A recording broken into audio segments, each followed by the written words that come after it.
Welcome to the Wise Take DFS podcast. I am your host, CK013. You can find me on Twitter at CK_013. And today, I'm bringing you a solo MLB DFS podcast. Small slate. Well, not like tiny, but 7 games. Decided to give some of the guys the nation off. Do things a little bit differently when I run them by myself. Those of you who are subscribed to us at wisetake.com are a part of the Wise Take Nation, the actual Wise Take Nation, the community. You guys know what this is. This will be a little more brief. Obviously, when I do these for the premium members, I obviously, we go a little more in depth. But for today, just going to pull up the lineups, and this is going to be a first look. I haven't looked at any stats. Just going to kind of go through each game with you guys. And we'll talk about it from our first look standpoint and see what we got. So, we got 7 games here. Pretty good size. There's not really an early slate. It looks like a 2-game early slate, so there won't be any content on the early slate. We're just going to be talking about the main here. 7 games is pretty good. I mean, the good thing about 7 games is you have options. And there's not like too many options. So it's going to make you choose. You're going to have to take some stances. And if you're wrong, it's going to be a terrible night. And if you're right, it's going to be a great night. Let's go ahead and jump right in. We got Wade Miley of the Milwaukee Brewers visiting Jameson Taillon of those Pittsburgh Pirates. To start off, we're going to take a look at Miley. So Miley missed some time, right? Like, he hasn't pitched since May 8th.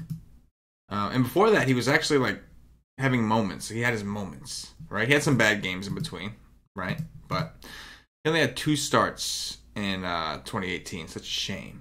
He had a great game against the Reds, and then he had to play Cleveland, who just...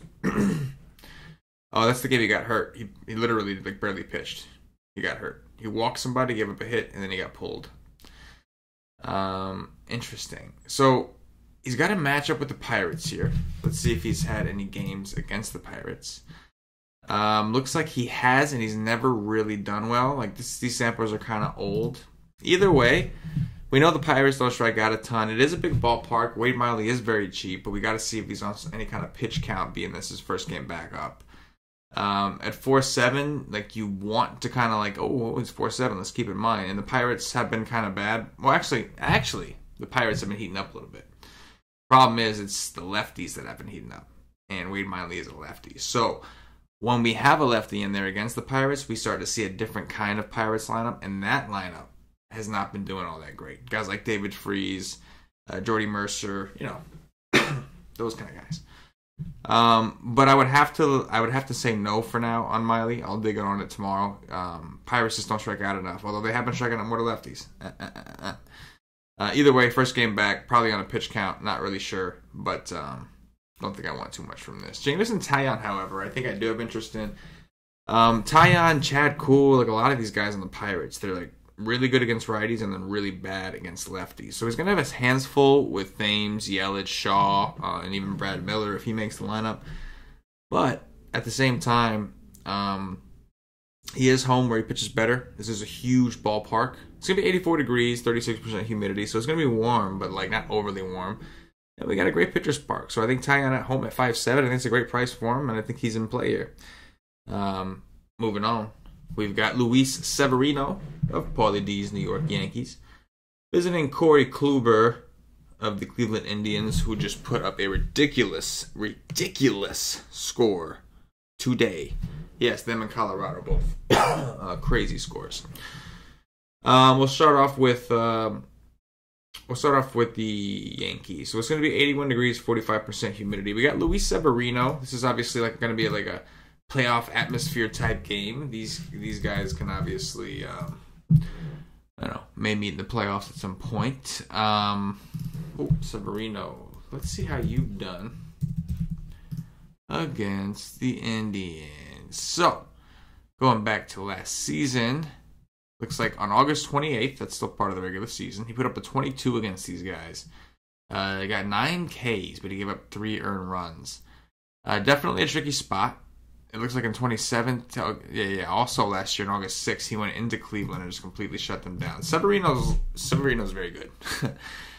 He's a very good pitcher. He's got amazing strikeout upside. He's having like a phenomenal year. He's never looked this good. Like, he looks like he's on another level this year. Problem is the Indians, as you can see by their total today, they just play so well at home. I think Severino's having a better year than Corey Kluber.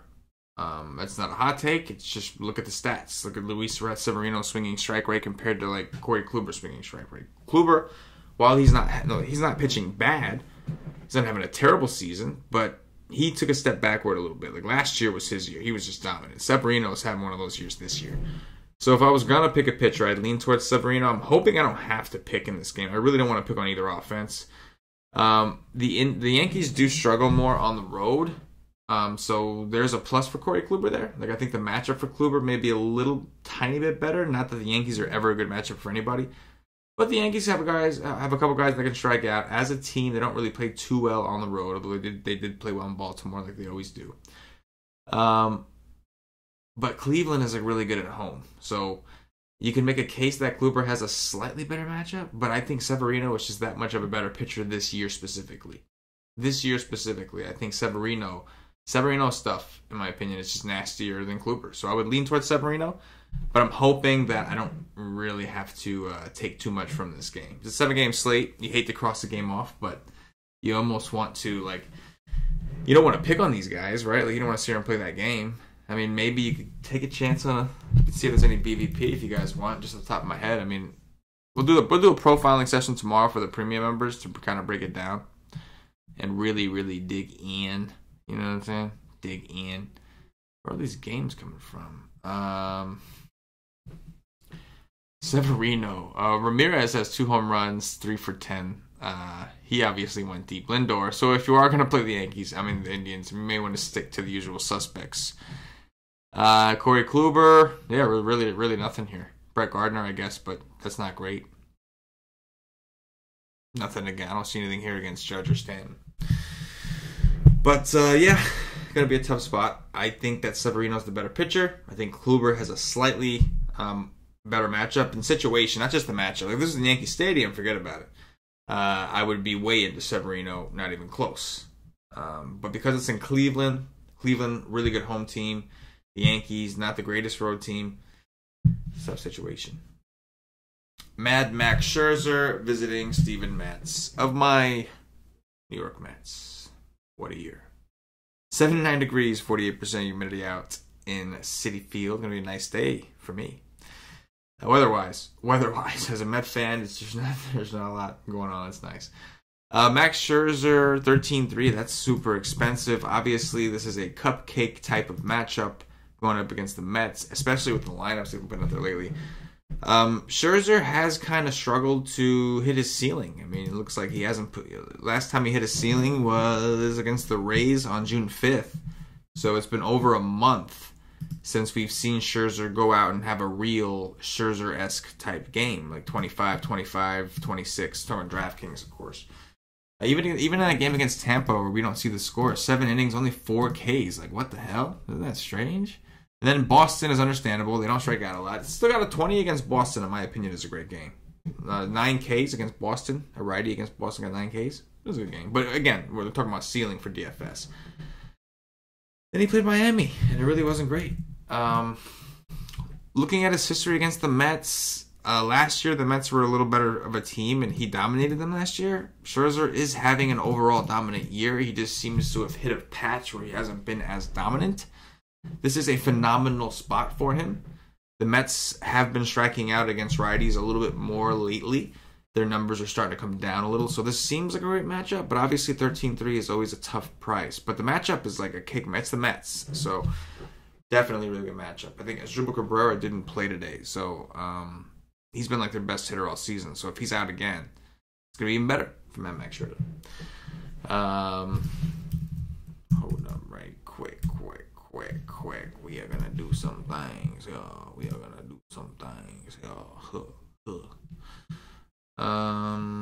I just wanted to see who is going to be pitching in that game. Okay, J. Happ. Yeah, as far as Steven Matz, like, it's not a terrible idea. I didn't like he's so inconsistent. You really just don't know what you're gonna get. Well, I guess he's been a little more consistent lately. Actually, I take that back. Yeah, it looks like he's been very consistent lately. Actually, aside from his game and cores, I do think Matz is in play. Like I like that price. It looks like Taillon's in a situation where he might have more strikeouts waiting for him. The Brewers strike out, but Steven Matz has been pretty consistent, and he's not really getting hit all that hard. On top of that, when you look at the Nationals, like this. I doubt this is the lineup we see tomorrow, and if it is, then that's great because it's almost all left-handed. I don't think that's what we're going to see. I think we will see more righties in here, guys like Michael Taylor, and I don't think Matt Adams is going to play against a lefty. Eaton and Murphy maybe Murphy. Eaton may not play, but they're not going to throw this many lefties out, I don't think.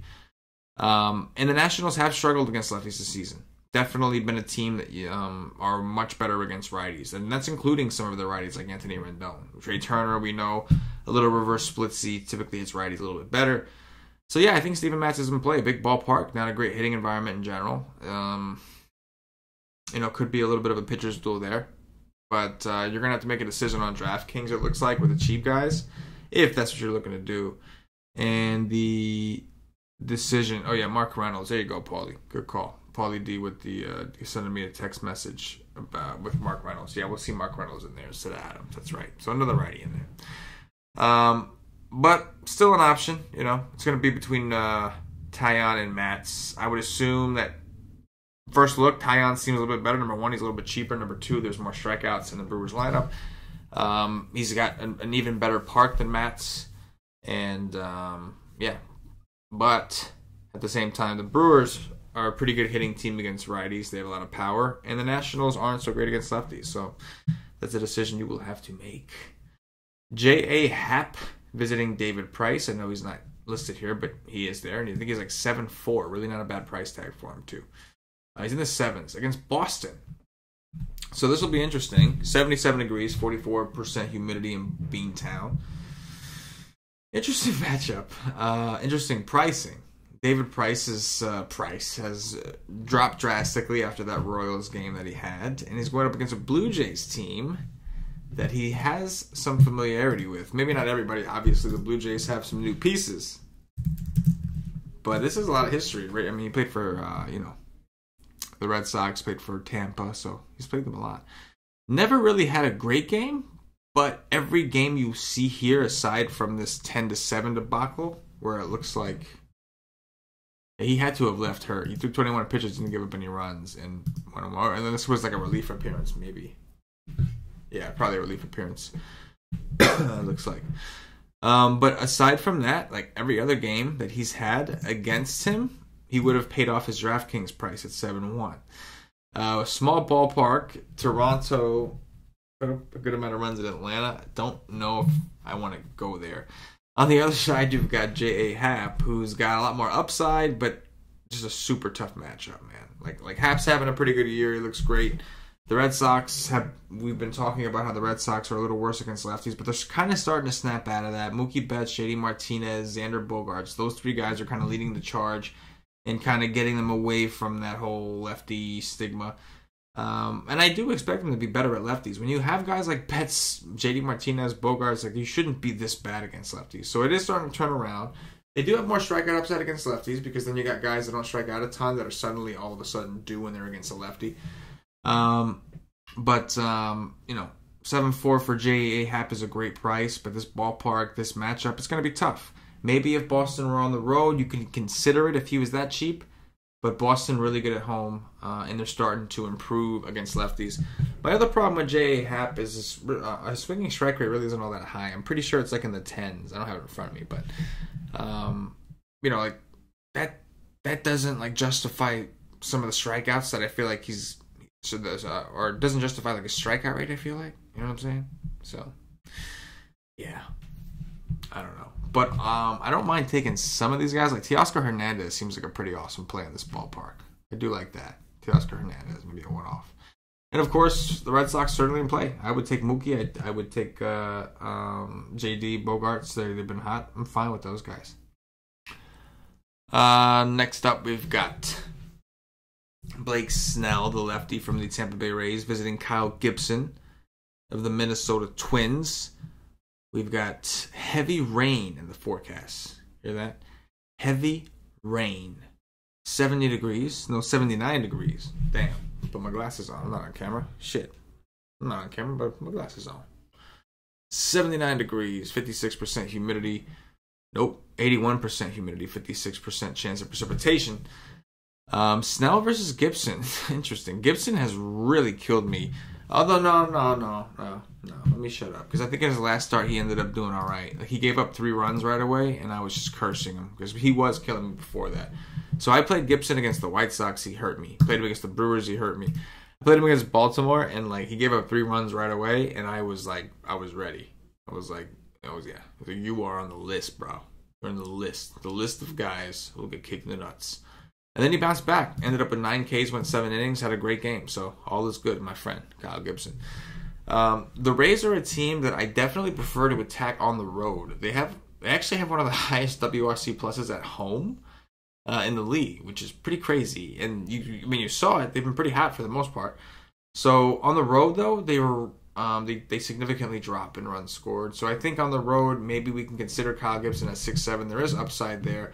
These Rays have been kind of hot, but there is strikeout upside somewhere buried down within, underneath that hot streak. And the Rays aren't as good at on the road. Blake Snell looks like he's in a great spot. I mean, Danny Duffy, we were all taking Danny Duffy against the Twins because we know the Twins struggle against lefties. The difference is Danny Duffy was in the 5s. Blake Snell is 11-7. Kind of a big price tag.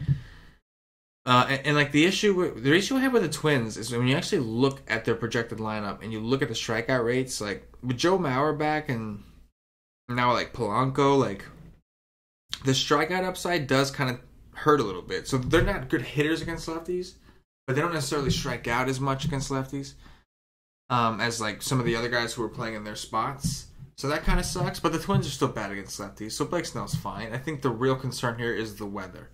I don't really think anybody's looking at this game and saying, I'm dying for offense. I mean, Ramos has been red hot. CJ Cron has been pretty hot. You can certainly get some value guys from the Rays, but their prices are all starting to go up even. Like, I mean, Daniel Robertson is 4K. I don't know. Duffy is 4-1. Like, what the hell? You know what I'm saying? And Kyle Gibson's got a pretty nasty slider. But I could play Blake Snell, assuming that this weather was fine. I'm okay with him, but I don't know. It's kind of expensive. I don't know if I want to pay that price for him. He's been dominant, though. Snell has been dominant. Absolutely. He's been great. And he did get snubbed. Everybody's been talking about the All-Star snub, saying he got snubbed pretty bad. So, if you're in the narrative, a little Blake Snell narrative for that ass.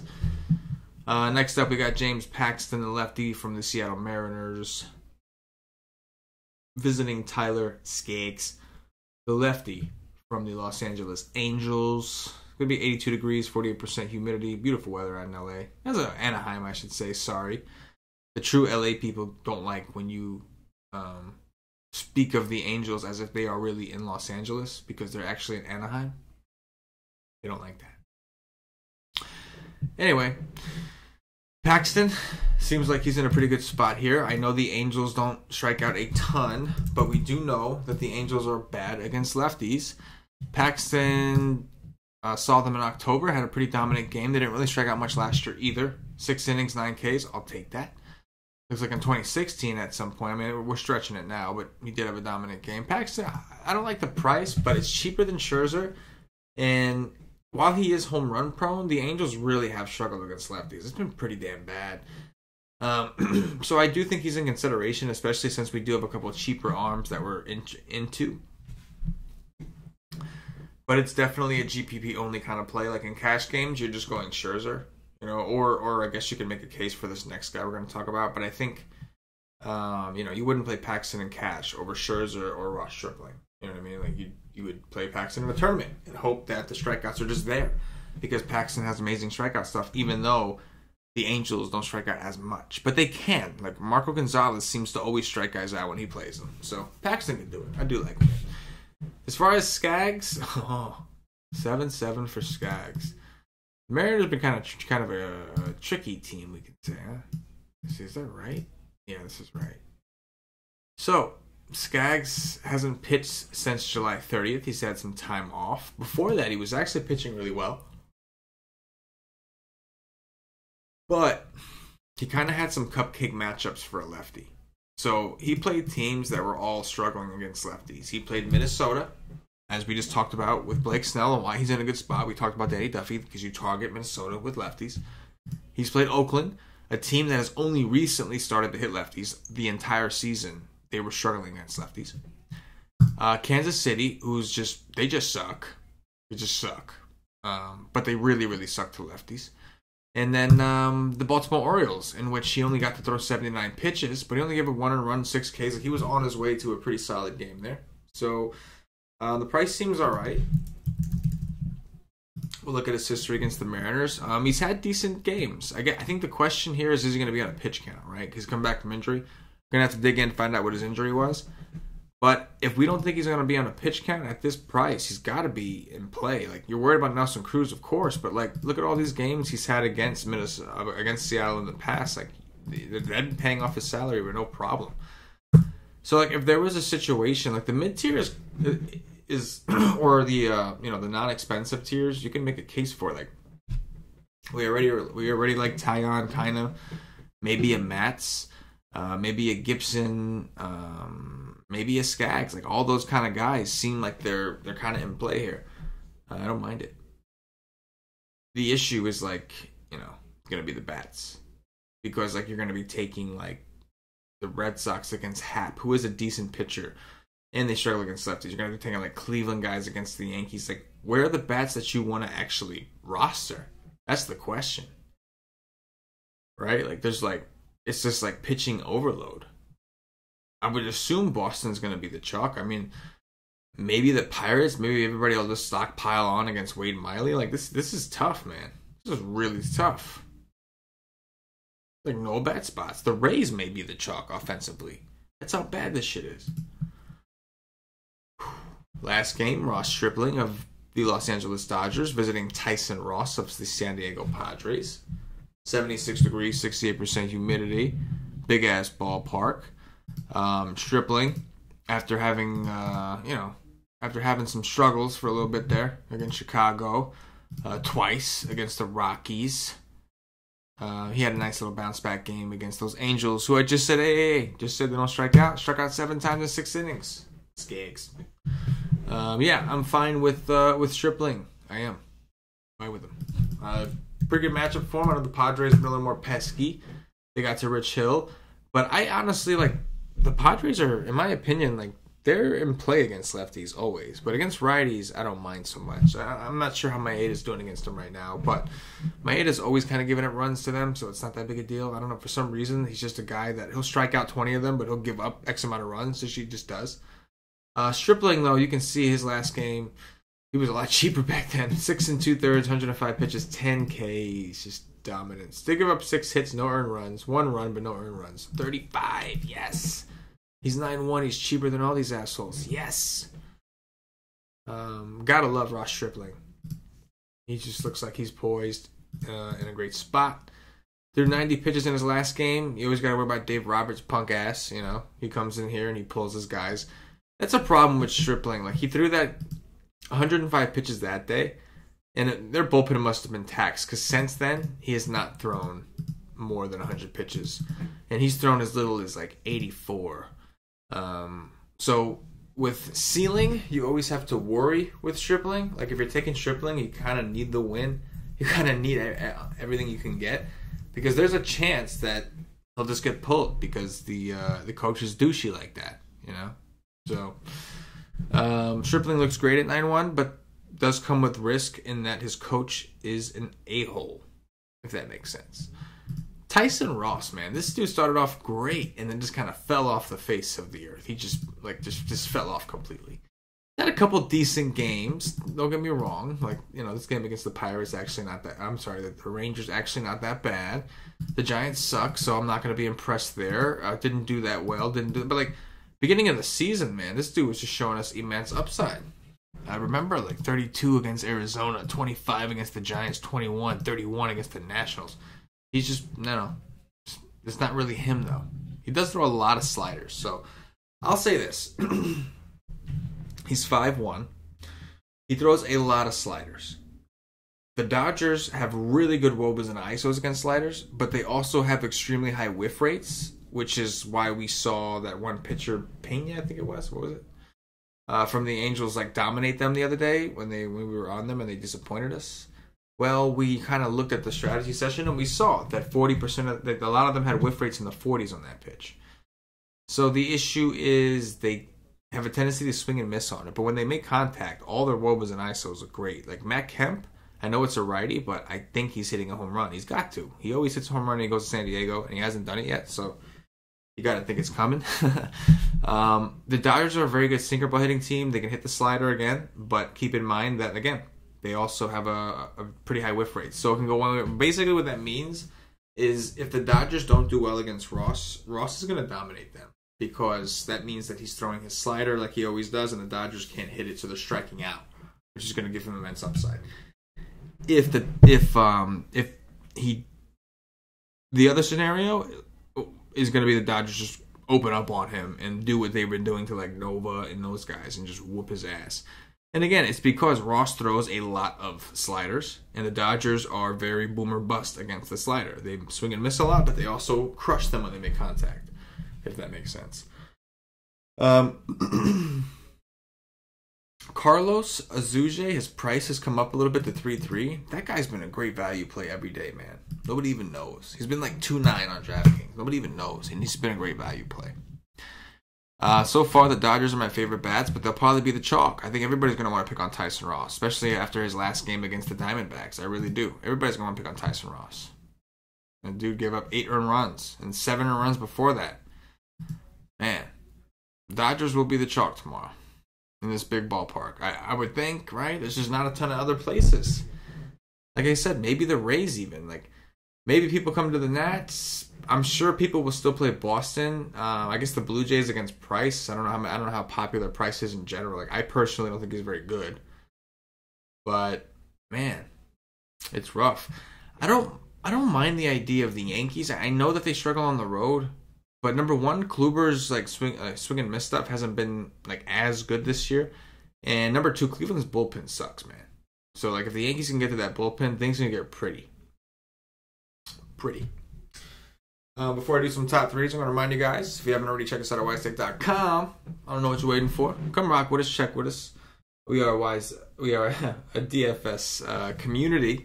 Come check out our chat. Guys ball out in there, share ideas with each other, share plays, win money together. It's awesome, man. It's a really cool community. There's some women in there too. If you're a chick, don't be afraid, man. Like, guys are kind of animals, but we can set them straight. We always set them straight. We do have some women members, and just in general, man, like it's a great community. Like we have a good time. You get access to the Y stream strategy sessions. Whenever we do a video, live premium video, we have the chat going, so the guys can always talk, comment, talk to people on the videos. We have articles, content to help you play. Like we're here to help make you a better player. And like I said, while we have content, our main focus is community. So come check us out. $2.50 all it takes. Get access for a full day. $2.50. You can't afford it. Shouldn't be playing DFS, my man. Sorry to tell you. All right, so I guess for now, if I was going to do a top 3 on this, if I was going to do a top mother-sucking 3, who would I go? It's got to be like Max Scherzer number 1, right? And then, like, I want to say Stripling number 2 because it's the Padres, but I do have concerns with the upside against Ross. So it kind of makes me look towards Paxton. But I'll go with Stripling anyway, just because he's cheaper, a lot cheaper. So Scherzer and Stripling as like SP1s, and the SP2 would be between Matz and Tyon right now. I'm going to lead towards Tyon. I mean, he's the favorite. His matchup has a little bit more strikeouts in it, I believe. He's got an even better park than Matz does. He's a little bit cheaper, so I'll lean towards Tyon. Stacks. Obviously, the Red Sox against Hap, just because it's the Red Sox. The Dodgers, and like I'm very concerned that I'm getting extremely chalky here, which I think I am, but it is what it is, at least right now. And then I guess I would have to say, I guess I'll go with the Yankees against Kluber. Although, like, I think the common answer is going to be the Pirates against Miley, and I think that's fine. Like, probably is Pirates against Miley. but they've been bad against lefties lately. Like from a DFS standpoint, they've been bad. Maybe Cervelli helps, but not great. Home runs. I'm gonna use some BVIP to help me out here and find some dongs, man. That's what I'm gonna do. Let's see, they have Marco Estrada.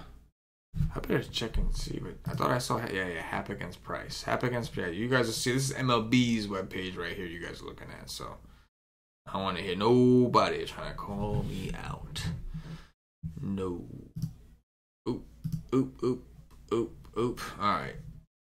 Let's look at some BVIP and find some home runs. You know what I mean, Jelly Bean? Maybe freeze, no thanks. Hernan Perez with the BVIP. Aguiar I do like. I think that guy's just awesome. Let's go with no.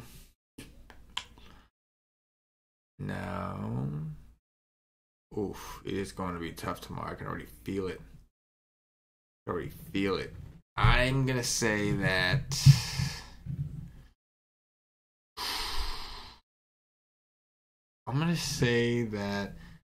Jock Peterson hits a home run. There's no BVP there. I'm going to go with Jock Peterson because I do like the Dodgers. I'm going to say that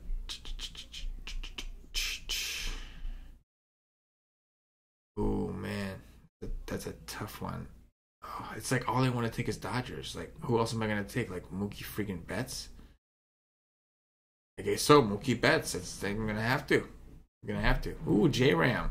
There you go. We'll go with J-Ram against Severino just because he's got the history, right?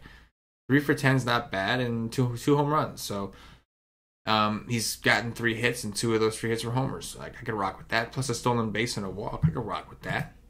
Yeah, I could do it. And that's going to do it, ladies and gentlemen, for the Wise Take MLB DFS podcast. Boom. Oh, I saw some questions in the YouTube chat, which I never really look at when we do these. Cruz and Healy home runs. Maybe. It's going to, I agree. It seems very limited in runs. Wow, Rockies 19-2 lead. That's wild. FanDuel mid-range pitcher. Let's look. I have not looked on FanDuel.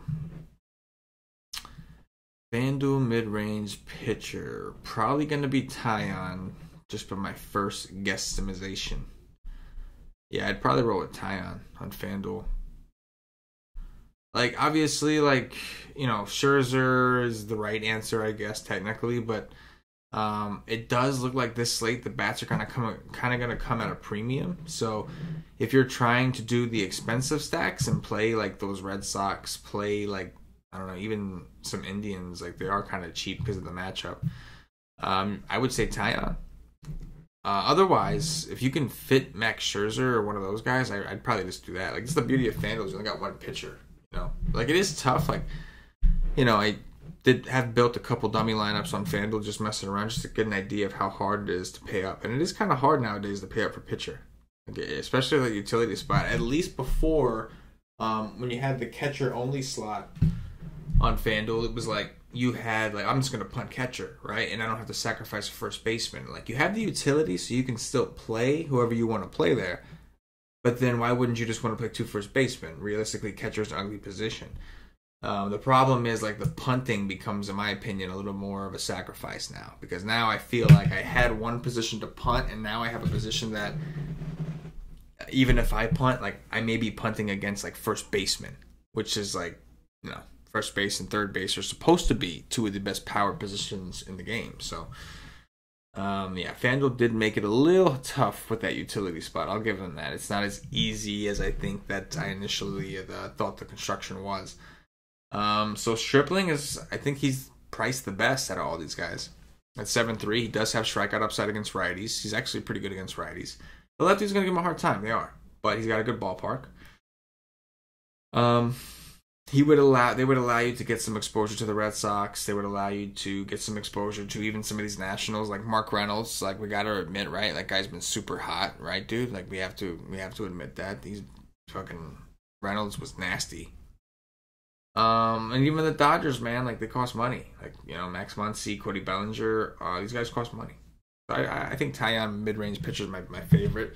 As far as, like, it's tough to recommend. So they'll play Severino at 11.6 when like Max Scherzer was $400 more. Or Corey Kluber 11.2. It's like $800 more for Scherzer against the Mets. But if you're paying up for pitcher, it's Scherzer. It's the way to go, right? Why go to these two offenses? You don't have to. Path of least resistance, right? Yeah. All right, Nation, that is going to do it for me on this quick little podcast. Should have a guest for tomorrow, and then tomorrow will actually be the last podcast before the All-Star break. And then have a little like 3-day, 4-day break or whatever from baseball, just enough for us to miss it, and we'll be back at it. So we got to make that money. Now's the time to make the money. We have until I think Sunday. We're doing content every day, so what's it? Sunday, the last day with games before the All-Star break. So don't waste time. Perfect time to buy a week-long pass or something. Buy day passes every day if you want. Sign up for the month, whatever. But come check us out, guys. We have a lot of fun. We learn.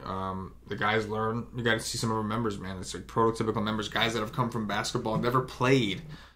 Some of these guys never played MLB DFS till this year, and they know so much now, and they're so into it. They've made so much money. Just that's what it's about, right? Making money.